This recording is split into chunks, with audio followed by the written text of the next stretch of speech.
La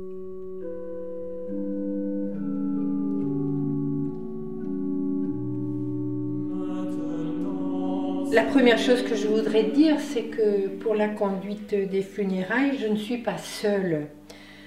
Nous sommes une équipe soudée où chacun a son rôle et chacun est indispensable.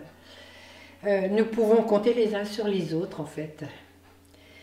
Alors pour moi, la rencontre avec les familles, c'est le moment le plus important. Des familles qui nous font confiance, qu'on n'a jamais rencontrées. On apprend à écouter, à être attentif à leurs souffrances. Et ces familles attendent de nous de l'aide, de l'attention et aussi des paroles réconfortantes. Dans ces rencontres, j'essaie de retenir le bien, c'est-à-dire tout l'amour qui circule dans les familles. Parce que dans notre monde où souvent les médias nous transmettent seulement, malheureusement, les mauvaises choses, tout ce qui va mal, eh bien, moi je suis heureuse de rencontrer encore des familles unies et des familles qui ont reçu beaucoup d'amour d'un papa ou d'une maman ou d'un grand-père, d'une grand-mère.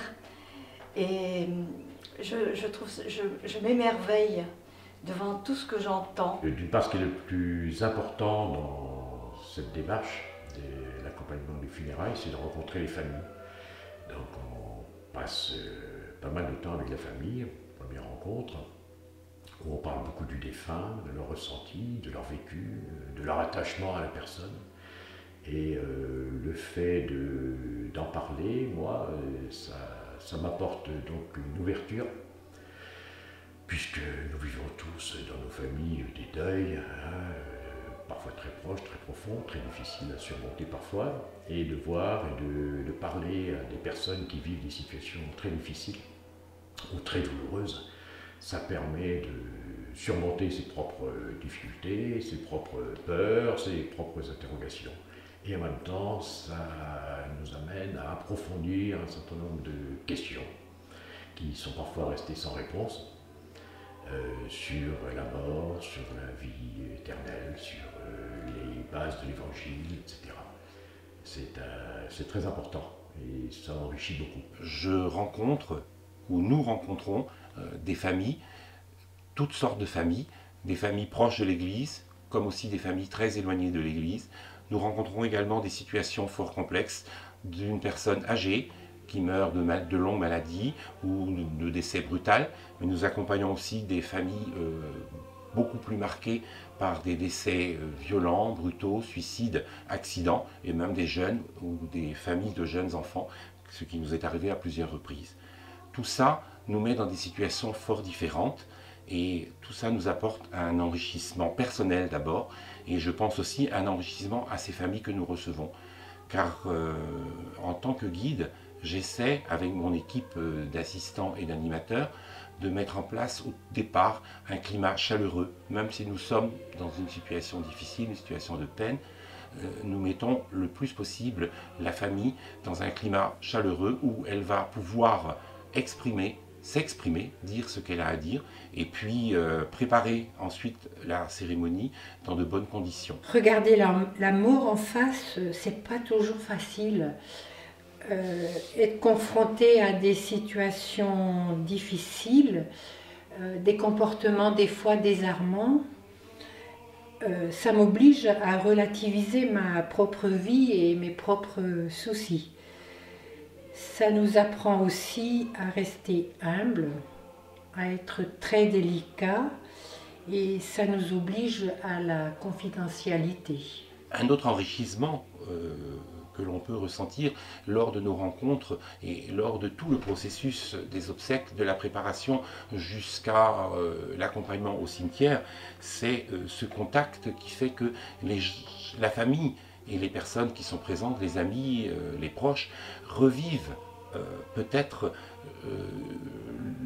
la présence de l'Église et la foi aussi justement dont ils se sont éloignés, et nous leur apportons parfois des réponses par l'exemple, par notre façon de voir, ce que nous disons, même simplement notre attitude chaleureuse est très souvent prise comme un engagement de l'Église, comme une attitude positive qui leur permet de réfléchir à ce qu'est peut-être leur situation par rapport aujourd'hui à leur foi chrétienne.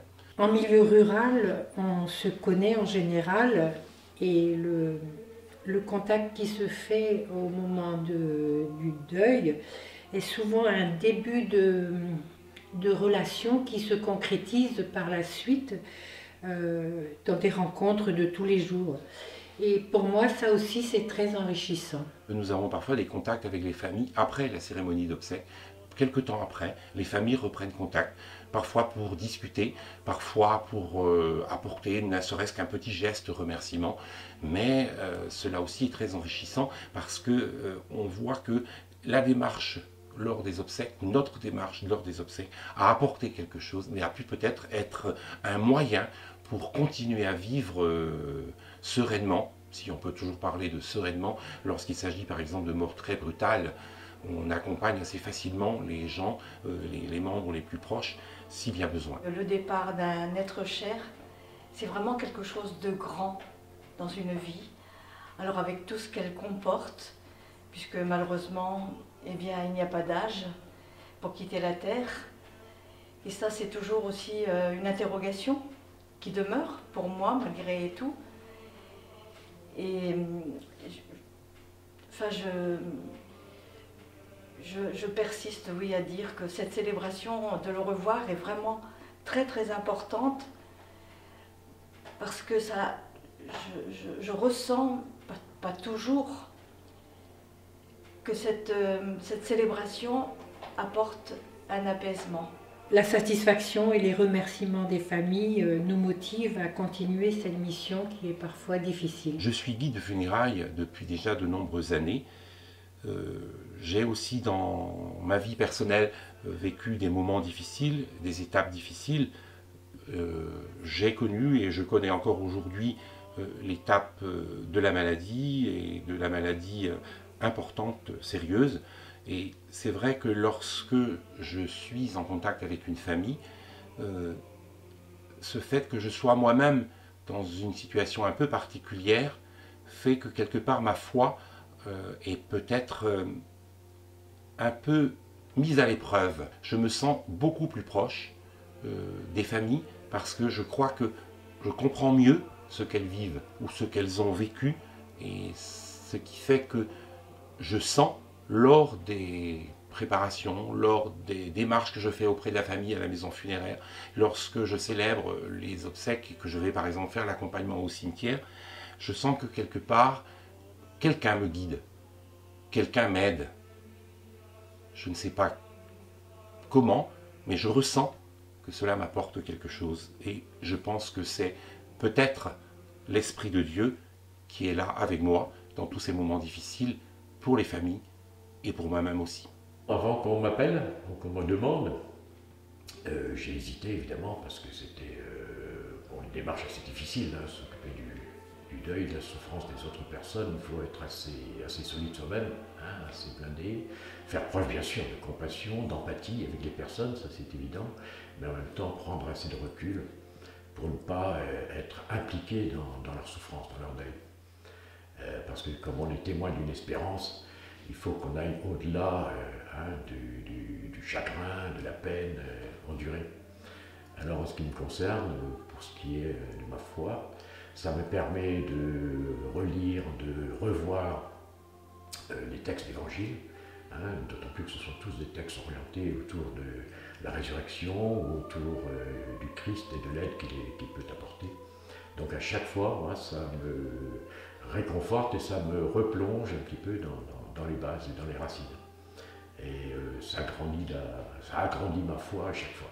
À chaque célébration de funérailles, en fait, je m'efforce de trouver des mots d'espérance pour chaque famille et de leur dire que Jésus est là à leur côté, qu'il nous aime, qu'il nous prépare une place à chacun de nous et que la mort n'est pas un point final. Alors, tout cela, bien sûr, m'oblige aussi à faire demi-tour sur moi-même, à prendre conscience que Jésus nous a tracé une route à chacun de nous et que dans une mission d'écoute et d'accueil, je peux transmettre ma foi. La préparation des funérailles m'oblige aussi à enrichir ma connaissance de la parole de Dieu pour mieux la comprendre, la transmettre. Et c'est pour cela aussi d'ailleurs que depuis deux mois là, je suis les séances de catéchèse pour approfondir tout ça. Souvent les gens que je rencontre me disent mais qu'est-ce que tu as de la chance d'avoir la foi? Alors je dis oui, c'est une chance, mais c'est un cadeau qui vous est offert, mais peut-être n'avez-vous jamais déballé le cadeau. Peut-être que le papier est trop beau, ou peut-être qu'il ne vous intéresse pas. Bon, mais peut-être que vous l'avez mis dans un coin, ben, peut-être qu'un jour vous aurez envie de le déballer. Hein. Donc ça me conforte. Quand je travaille les commentaires, eh bien, en fonction de la rencontre aussi, quelquefois je dois aller creuser la parole de Dieu pour essayer d'accorder, je vais dire, cette parole de Dieu à la vie des personnes qui sont là. Bon, je dis souvent, Jésus nous a appris ce que vous avez fait au plus petit d'entre les miens, c'est à moi que vous l'avez fait. Et je crois que tout cet amour justement que je vois dans les familles, eh bien, il circule et c'est par cet amour que cet amour de Dieu se manifeste dans nos vies, dans le monde, parce que je crois que tout geste de compassion, de miséricorde, de tendresse, eh bien, il vient de Dieu et Dieu se sert de tous ces gestes-là pour se manifester dans notre monde. Un monde qui est malmené, mais un monde que Dieu aime malgré tout, avec ses lacunes, et je pense que Dieu les connaît, connaît tous ses manques. Voilà. Donc tout cela me conforte vraiment, oui, dans ma foi, même si, comme je dis, je l'ai pour aujourd'hui et demain je devrais encore la travailler et la reconstruire. Lors de la préparation, lors de la cérémonie des funérailles, on reprend souvent contact avec des familles qui sont éloignées de l'Église. On se met à leur service et on est donc là aussi quelque part dans la démarche au service du frère. Et je crois aujourd'hui que le pape François insiste beaucoup sur le service du frère. Lorsqu'il parle de la diaconie, nous sommes tout à fait à notre place, nous, équipe de funérailles. 90% des familles qui demandent des obsèques religieuses pour leurs proches dans notre région ici, elles sont non pratiquantes. La préparation de funérailles les remet face à cette foi qu'ils ont peut-être oubliée, face à leur vie de chrétien sur laquelle ils ont fait l'impasse depuis quelques années. Et le décès dans une famille peut justement apporter quelque chose et les amener à réfléchir. D'où l'importance pour moi de leur faire un bon accueil à ces familles-là, soit pour la préparation des obsèques et aussi dans leur église paroissiale. Donc leur dire que c'est toute une communauté qui est là à leur côté pour les aider dans leur deuil. Dans la célébration, on sent très bien qu'on est amené à expliquer, donc à faire une véritable catéchèse des gestes, puisqu'il y a une sorte de renouvellement du baptême par la lumière, par l'eau, par les prières que l'on prononce. À chaque fois, il y a justement cet accompagnement de catéchétique en quelque sorte. Et il y a même des personnes qui sont venues me dire parfois, qui n'étaient pas dans la famille proche, mais qui sont venues me dire ce que vous avez dit là, moi je ne mets pas les pieds à l'église, mais ce que vous avez dit là, ça me pose question, ça m'a interpellé et ça m'interroge. Donc je présume que quand nous faisons cette célébration d'obsèques, il y a des paroles qui passent, peut-être des petites graines que l'on sème, je ne sais pas, et qui font que les gens seront peut-être amenés à se poser des questions. Pour moi, c'est une obligation, presque, oui, une obligation de baptiser eh bien, d'annoncer le Christ mort et ressuscité. J'aime à dire aussi, je reprends souvent cette parole puisque c'est un texte de Saint Paul, ceux qui se sont endormis dans la mort, Dieu les réveillera. Et cette espérance, je me plais en fait à la partager, à l'annoncer. J'essaie d'aider la famille à prendre conscience que l'amour vécu dans les différentes situations de la vie de leurs proches, du défunt, c'est un chemin pour l'éternité en fait. Et j'essaie à partir de l'évangile choisi de proposer des paroles simples qui peuvent donner un sens à leur vie et à l'épreuve qu'ils vivent dans le moment présent. Je dis aussi souvent que l'amour, c'est l'autre nom de Dieu. Et Dieu, eh bien, nul ne l'a jamais vu. Mais par contre, nous voyons tous l'amour à l'action dans nos vies. Après cette rencontre avec les familles qui dure 1 heure, 1 heure et demie, c'est variable, je laisse passer un temps de 2-3 heures pour être en phase, pour me remémorer tout ce que m'ont dit les personnes, les gens, sur le défunt. Et après, au bout de 2-3 heures, je relis l'évangile et puis je commence. Ça commence très lentement, puis d'un seul coup, ça vient très vite. Tout vient d'un seul coup, ça va très vite. Et j'arrive à faire donc un commentaire d'évangile de 2 pages très rapidement, en lien avec la personne. Et après, tout le reste de la cérémonie vient d'elle-même, presque naturellement. Le service du frère, dans ces cas-là, est vraiment mis en valeur. Et notre rôle est justement d'appuyer sur ce service du frère, comme le demande le pape François. C'est vrai que nos églises sont souvent pleines pour les célébrations de l'au revoir. Donc c'est un public, entre guillemets, que l'on peut toucher dans un moment délicat, dans un moment difficile. Mais voilà, c'est mon espérance et je remets tout ce travail entre les mains de Dieu. Donner un message d'espérance dans une célébration où chaque mot est adapté et chaque prière choisie en fonction de chaque famille. Et j'ai l'impression qu'on a un rôle utile là, d'évangélisation, je ne sais pas, c'est peut-être un peu pompeux, mais en tout cas de catéchèse auprès des personnes.